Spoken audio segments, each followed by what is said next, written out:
नमस्कार दर्शकों, आप सभी का एक बार फिर से सिटी वेब पर स्वागत और मैं हूं आपके साथ प्रीति चंद्रा। इस वक्त हम मौजूद है सहारनपुर कलेक्ट्रेट कार्यालय में, जहां पर नामांकन का आज 5वां दिन है। जी हां, आपको बता दें कि विधानसभा चुनाव 2022 का 10 फरवरी को पहले चरण में मतदान होना है। सहारनपुर की अगर हम बात करें तो 14 फरवरी को दूसरे चरण में सहारनपुर में मतदान होगा। इस वक्त यहाँ पर अलग अलग पार्टी के प्रत्याशी यहाँ पर नामांकन कर चुके हैं। अलग अलग पार्टी के अलग अलग जीत के दावे हैं। सीधे बातचीत में आपको बताएंगे कि प्रत्याशी का क्या कहना है, किस तरीके से वो चुनाव के मुद्दों को लेकर जनता के बीच में जाते हैं। तो सीधे बातचीत में हम आपको बातचीत दिखाएंगे, किस तरीके से लोग अपनी अपनी पार्टी के अलग अलग जीत के दावे कर रहे हैं। इस वक्त हमारे साथ मौजूद है सहारनपुर से सपा विधायक संजय गर्ग जी, और जो 2022 विधानसभा चुनाव में फिर से प्रत्याशी बने हैं सहारनपुर नगर से। उनसे बातचीत करते हैं। सन 2017 में आपने जीत हासिल की, तो सन 2022 को किस तरीके से देखते हैं? देखिए, सन 2017 में भारतीय जनता पार्टी का तूफान था।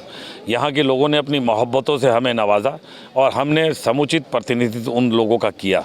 हम मुतमईन हैं इस बात से कि एक विधायक के तौर पर हमने अपनी विधानसभा, अपने लोगों, जनपद और प्रदेश की कोई ऐसी समस्या नहीं है जिसे हमने विधानसभा में प्रमुखता के साथ उठाने का काम ना किया। और उसी के साथ साथ सहारनपुर का गौरव भी बढ़ाने का काम इस बात के साथ किया कि हमने 2 बार विधानसभा का संचालन अध्यक्ष पीठ पर बैठकर भी किया। और इस बार बीजेपी अवसान की तरफ है।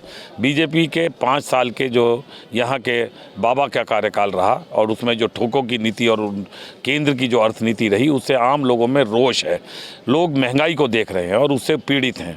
लोग बेरोजगारी को देख रहे हैं। हर नौजवान उस बात से पीड़ित है और तमाम हमारे पिछड़े और दलित समाज के लोग इस बात से पीड़ित हैं कि किस तरह आरक्षण की सुविधा को ख़त्म करने का काम जो बाबा साहब भीमराव अम्बेडकर ने संविधान में दिया था, निजीकरण कर उसे भी ख़त्म कर देना चाहते हैं। इन तमाम चीज़ों से आहत होकर आम आदमी मुट्ठी बंद कर इन्हें सबक सिखाने के मूड में है।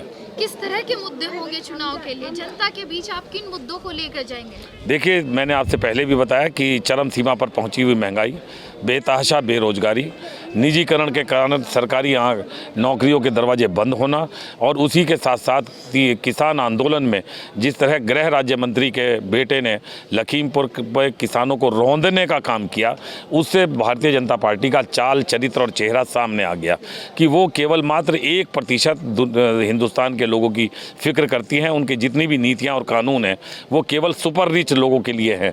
और लगातार जो हायर क्लास के, मिडिल क्लास के, हायर क्लास से मिडिल क्लास, मिडिल क्लास से lower middle class, lower middle class से बिलो क्लास और बिलो क्लास से बिलो पॉवर्टी लाइन, लोग नीचे स्तर पर बढ़ते जा रहे हैं और अमीरी और गरीबी की खाई बढ़ रही है।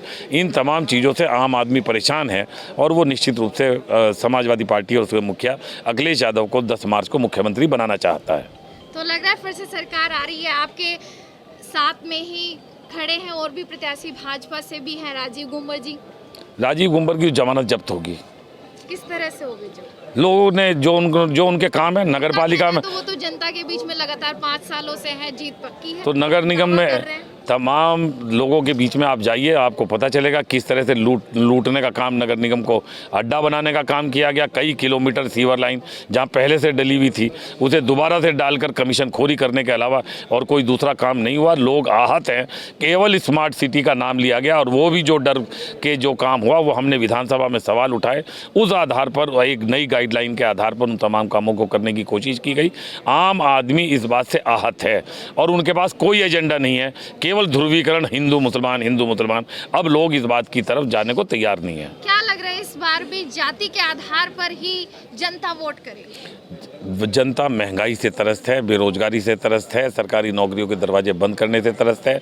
किसान जिसे उन्होंने वायदा किया था कि हम उनकी आय दुगनी करेंगे, उसकी लागत दुगनी हो गई। डीजल पेट्रोल के दाम बढ़ गए, खाद में 5 किलो खाद निकाल लिया गया, बीज के दाम बढ़ गए, फर्टिलाइज़र के दाम बढ़ गए और तमाम इन चीज़ों के कारण आम आदमी, चाहे वो किसान हो, चाहे वो मजदूर हो, चाहे वो व्यापारी हो, चाहे वो छात्र हो, चाहे वो महिला हो, चाहे वो नौजवान हो, उन सब के मन में भारतीय जनता पार्टी के प्रति गुस्सा और रोष है, जिसका प्रतिफल मतदान के दिन निकलेगा और 14 फरवरी को निश्चित रूप से समाजवादी पार्टी के साइकिल का बटन दबाने का काम करेंगे। हाल ही में चिल्काना में एक पत्रकार की दिन दहाड़े योगीराज में हत्या कर दी गई, तो इसे कैसे देखते हैं आप? दिन दहाड़े हत्या केवल चिल्काना में ही नहीं, ये रोजमर्रा की घटना है। आपके लखीमपुर में जब गृह राज्य मंत्री का बेटा किसानों पर अपनी जीप चढ़ाकर उन्हें रोदने का काम कर रहा था, उस समय भी रमन कश्यप एक पत्रकार था जिसने उसकी वीडियो बना ली, उसकी गोली मारकर हत्या करने का काम भारतीय जनता पार्टी के नेताओं ने किया। तो ये बात बहुत साफ है कि ये किसी भी रूप में लोकतंत्र का गला दबाना चाहते हैं और इस बात से लोग आहत हैं, लोग घुटन महसूस कर रहे हैं और एक अजीब सी भय के वातावरण में लोग अपना जीवन यापन कर रहे हैं और लोग उससे उभरना चाहते हैं, खुली हवा में सांस लेना चाहते हैं और अपने उन बुनियादी अधिकारों को जो संविधान ने उन्हें दिए हैं उन्हें लेने के लिए तत्पर हैं और अपने इस संवैधानिक अधिकार का बखूबी उसी रूप में इस्तेमाल भी करने का काम करेंगे।